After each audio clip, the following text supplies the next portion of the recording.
Malam itu, dia yang terasa jauh lebih dingin dari biasanya. Kabut turun lebih cepat, menutup seluruh lembah, membuat lampu-lampu rumah warga tampak seperti bintang kecil yang tenggelam di lautan putih. Raka duduk sendirian di kamar penginapan. Kopi hitam di depannya sudah dingin, tapi pikirannya masih panas, penuh pertanyaan tentang Nisa, tentang ucapan anehnya, dan tentang kenapa semua orang di desa itu bilang gadis itu sudah lama meninggal. Dia buka catatan kecilnya. Di halaman paling atas, ia tulis nama Nisa. Selendang abu-abu muncul di tepi telaga saat kabut. Senyum misterius. Lalu di bawahnya, dia tambahkan tanda tanya besar.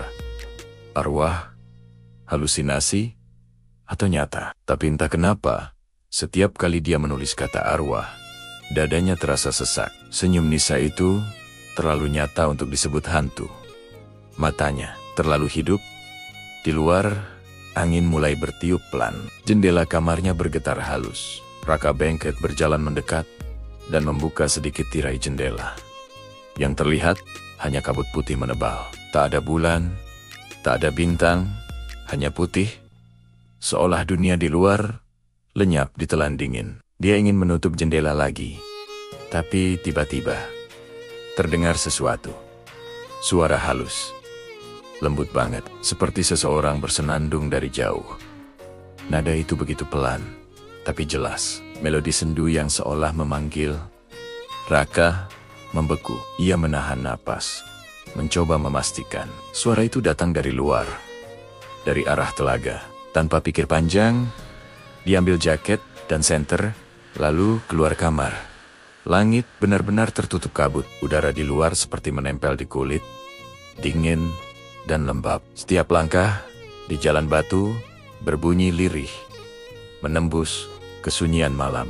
Siapa yang nyanyi malam-malam begini?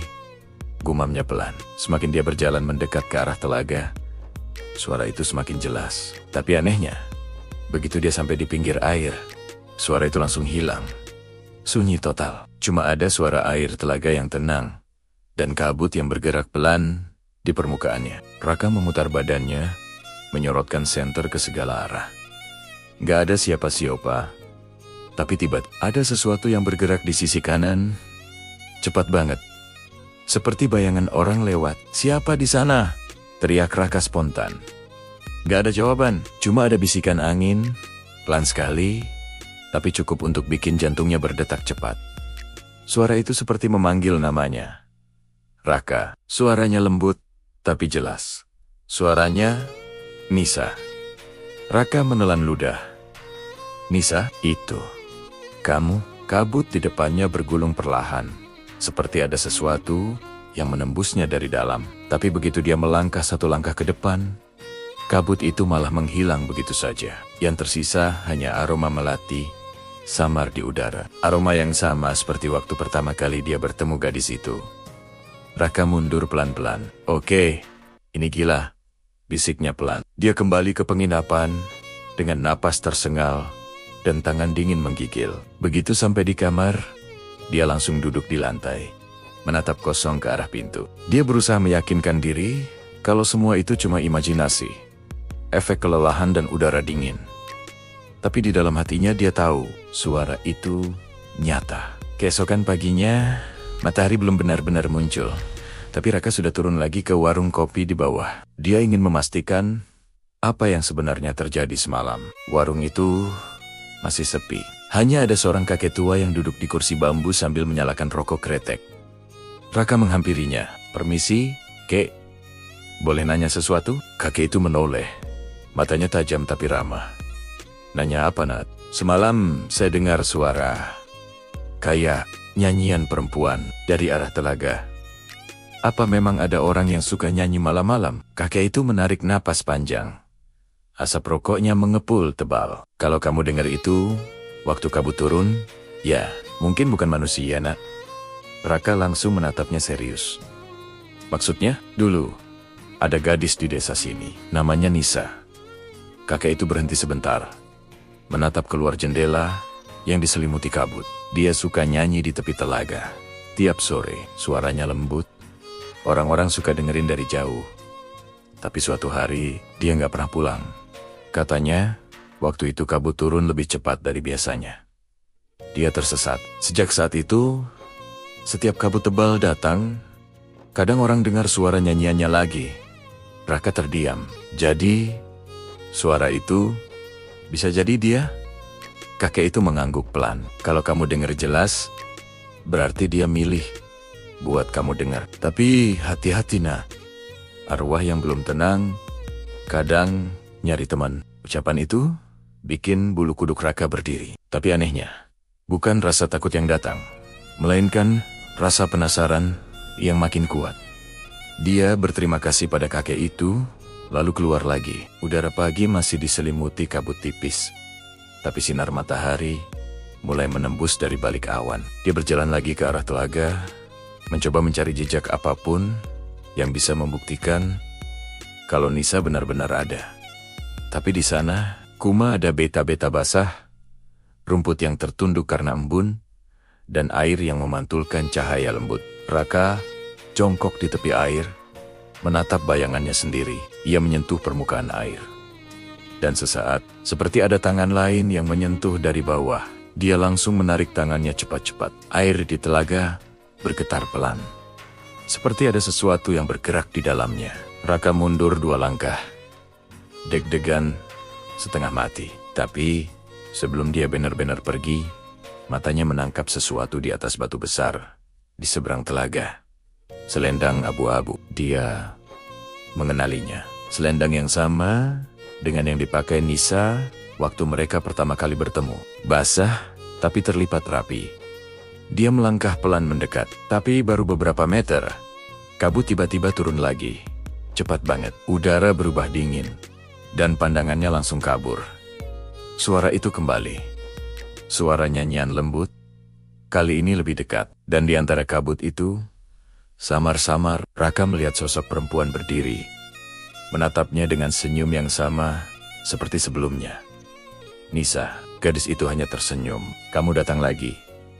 Raka mengangguk pelan. Aku cuma pengen tahu kamu, nyata atau enggak. Nisa menatapnya lama, lalu berkata pelan. Nyata itu kadang enggak harus kelihatan, Raka. Kamu percaya aja, itu sudah cukup. Raka terdiam. Kenapa kamu muncul cuma pas kabut? Nisa tersenyum tipis. Karena kabut itu rumahku sekarang.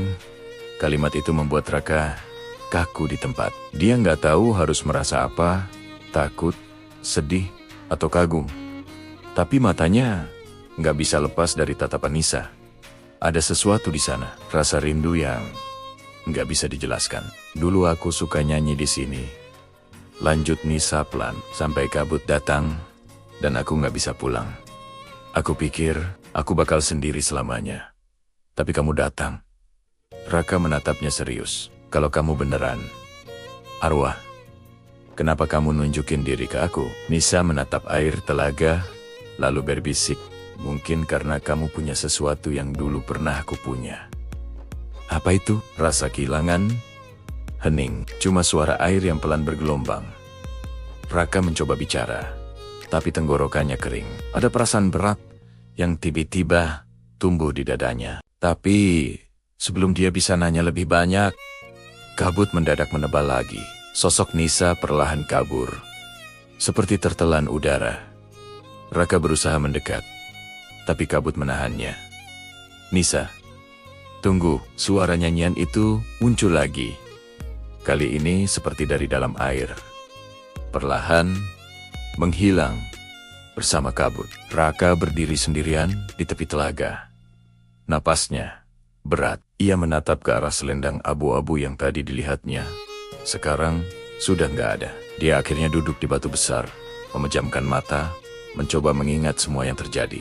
Dan di saat itu juga, ia sadar satu hal. Nisa bukan cuma kisah legenda yang hilang di kabut. Dia nyata, dalam caranya sendiri. Dan sekarang, kabut itu seolah punya nyawa. Malamnya, Raka nggak bisa tidur sama sekali. Setiap kali matanya hampir tertutup, ia mendengar nyanyian itu lagi. Lembut, melayang di udara, datang entah dari mana. Bukan menakutkan, tapi menenangkan. Seperti panggilan halus dari seseorang yang pernah menunggu terlalu lama. Sampai akhirnya, tepat pukul 2 dini hari, Raka membuka mata dan berbisik pelan. "Kalau kamu masih di sana, Nisa, aku bakal datang lagi besok. Aku janji." Kabut di luar jendela tampak bergerak pelan. Dan di kaca kamar, samar-samar muncul embun membentuk tulisan kabur. "Aku tunggu, Raka."